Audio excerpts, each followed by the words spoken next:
Good morning, Adam. How are you?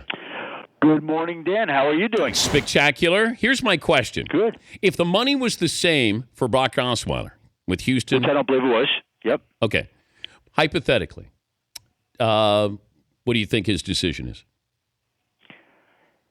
Dan, I have sensed for the last 10 days, and I've said this to Denver, that he was going to Houston. It's just been my sense. Just something in my gut. Broncos had a 3-year, $45.3 million deal on the table all along.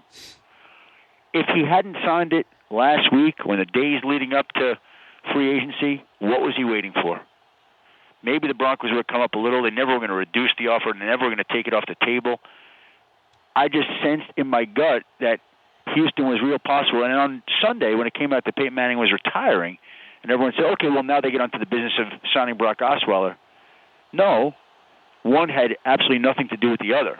They've been trying to sign Brock Osweiler one way or another, and when Peyton Manning retired, it shined a spotlight on Brock Osweiler, but didn't change the dynamics of the situation in any way, shape, or form. They wanted to get him, couldn't get him signed, and in talking to the Broncos on Tuesday this week, they told me they had so little contact with Brock Osweiler that they thought at that point in time they were losing him and moving on. Now, then you go speak to Brock Osweiler. His people say, no, Denver's still very much in it. So, again, you're hearing things from different sides. You don't know how it's going to play out. But in my gut, it just never felt like it was right for Denver. And so even if Denver had come up, let's just say Denver offered $16, $17 million a year, and I don't think they were going to go that high. Yeah. Dan, you'll understand this. Anybody who's ever been in a situation like this will understand this. Don't you always want to be where you're appreciated? Always. Do you think he was not appreciated?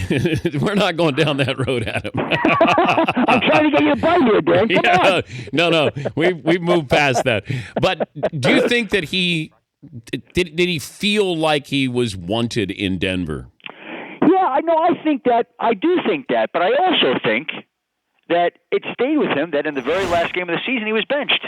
Yeah. And anybody who's about to make a significant career decision, when they get demoted, that's what it really is, okay? Even if it was for the great Peyton Manning, which it was, that stays with you. And I can tell you that there were people in his family who were bothered by that he was benched. He was 5-2. But the truth of the matter is if they hadn't benched him, they might not have won the Super Bowl because they were losing that game at halftime to San Diego, and they might not have made the playoffs if they lost. If my memory serves me correct, they certainly wouldn't have had home field advantage, so they would have been going to New England if they had gotten to the AFC Championship game.